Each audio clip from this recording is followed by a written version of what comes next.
Okay, అక్కడ కాదు, జనాల మధ్య నుంచొని ఇలా చేయాల్సింది మనం అంటున్నాం కదా. వాళ్ళు ఎవరండి? వాళ్ళ సెక్యూరిటీ, వాళ్ళ భోజనం, వాళ్ళ కారు, వాళ్ళ ఆఫీసెస్ మా డబ్బు. అగ్గి పెట్టి మ్యాచ్ బాక్స్ తీసుకున్న ట్యాక్స్ కట్టి దేశాన్ని నడుపుతున్నాం. మన డబ్బును చూసుకోండి అని చెప్తున్నాం. So being the voice of the people is the right politics and I'm happy with this politics. Sir, వరుస ఎన్కౌంటర్లు జరుగుతున్నాయి, నక్సల్స్ మీద వరుసగా చంపుకుంటూ పోతున్నారు. అంటే కొన్ని ఫేక్ ఎన్కౌంటర్స్ కూడా ఉన్నాయనేది ఇప్పుడు అటు వామపక్షాలు కానీ ఇతరులు ఆరోపిస్తున్నటువంటిది. అసలు అంటే కేంద్రం తీసుకున్నటువంటి నిర్ణయం గురించి ఏమనుకోవాలి? మూమెంట్ తగ్గినా కూడా ఈ వరుస హత్యలు దీని మీద ఏమంటారు?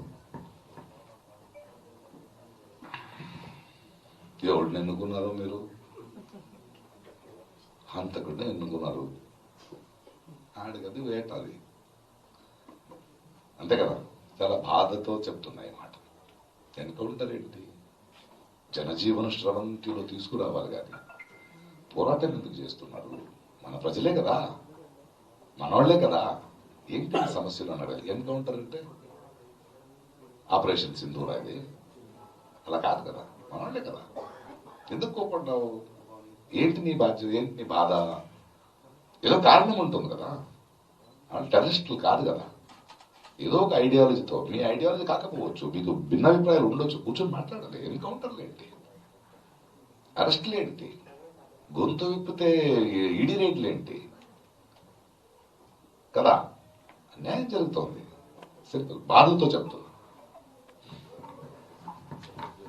చాలు కదా. కార్మికులు కార్మికుల గురించి పోరాడే వాళ్ళంటే నాకు ఇష్టం.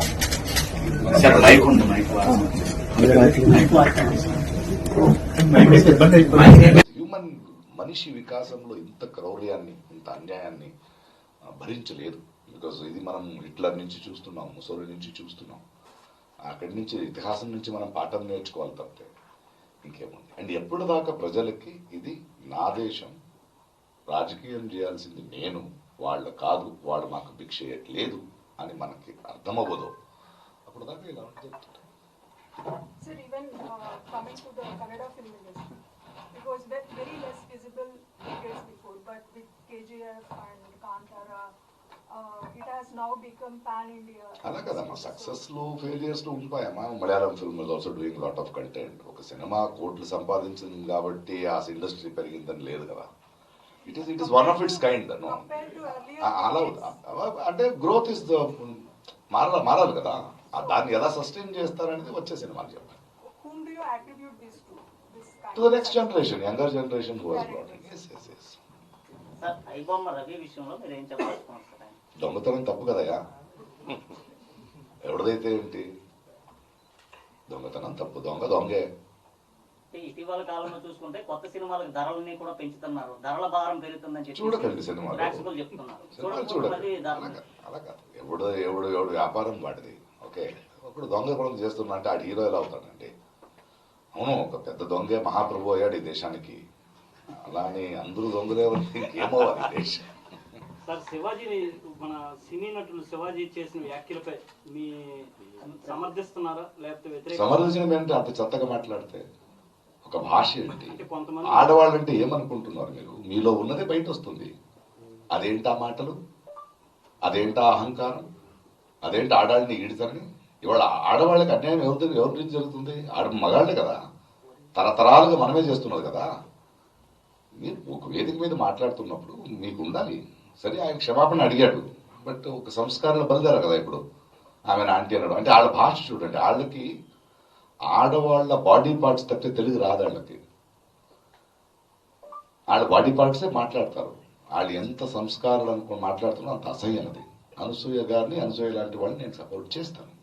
ఆడవాళ్ళని సపోర్ట్ చేయాల్సింది మా బాధ్యత, మా కర్తవ్యం. అది శివాజీ గారు కానీ ఎవరు కానీ ఒక వేదిక మీద మాట్లాడేటప్పుడు ఒళ్ళు దగ్గర పెట్టుకుని, మీకు ఒక వేదిక ఎందుకు ఇచ్చారు?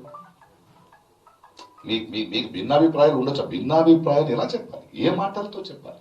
భాష అది, తెలుగు భాష అది కాదు కదా. ఆయన ఇప్పుడు సారీ చెప్పాడు, బట్ మిగతా వాళ్ళు వదలరు. అది స్టార్ట్ అవుతుంది. ఎప్పుడే ట్వీట్ చేశాను అనసూయగా, నువ్వు స్ట్రాంగ్ గా ఉండు, ఆ సంస్కారాల అసహ్యం తెలుస్తుంది నాకు. నన్ను అదే తిడుతుంటారు, ప్రకాష్ రాజు గారు మీరు ఎందుకు మాట్లాడరాళ్ళు, అమ్మని లాక్తారు, చెల్లిని లాక్తారు, కూతురుని లాక్తారు, అంతే. వాళ్ళ బ్రెయిన్ ఎక్కడుందో అక్కడే మాట్లాడతారు వాళ్ళు. అది నిజం. ఖచ్చితంగా శివాజీ గారు చెప్పింది తప్పు. ఒక సభ్య సమాజంలో వీ కెనాట్ ఎక్స్పెక్ట్ ఇట్. మీరెవరు చెప్పడానికి?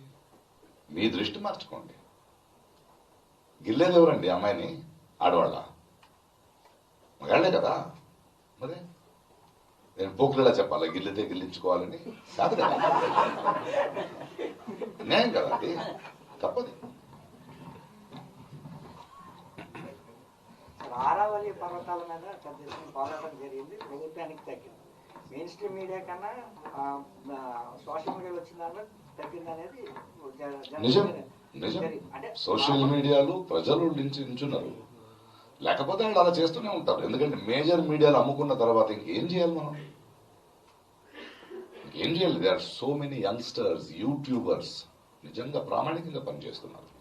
సోషల్ మీడియాలో వల్ల చెడు ఎంత జరిగిందో అంత మంచిది కూడా జరుగుతోంది. They creating awareness among people. ఆ పోరాటం జరగకపోతే అంటే మళ్ళీ అలాంటి పోరాటాలు గెలిచేటప్పుడు పోరాటానికి ఒక చైతన్యం వస్తుంది కదా.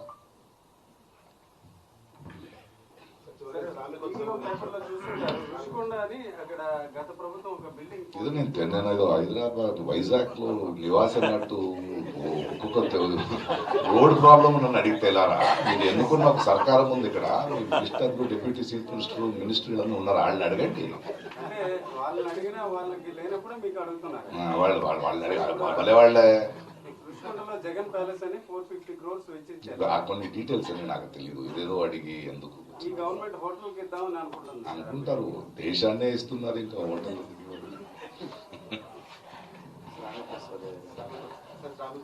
శ్రామికోత్సవం చాలా ఇంపార్టెంట్ ఇలాంటి సభలు.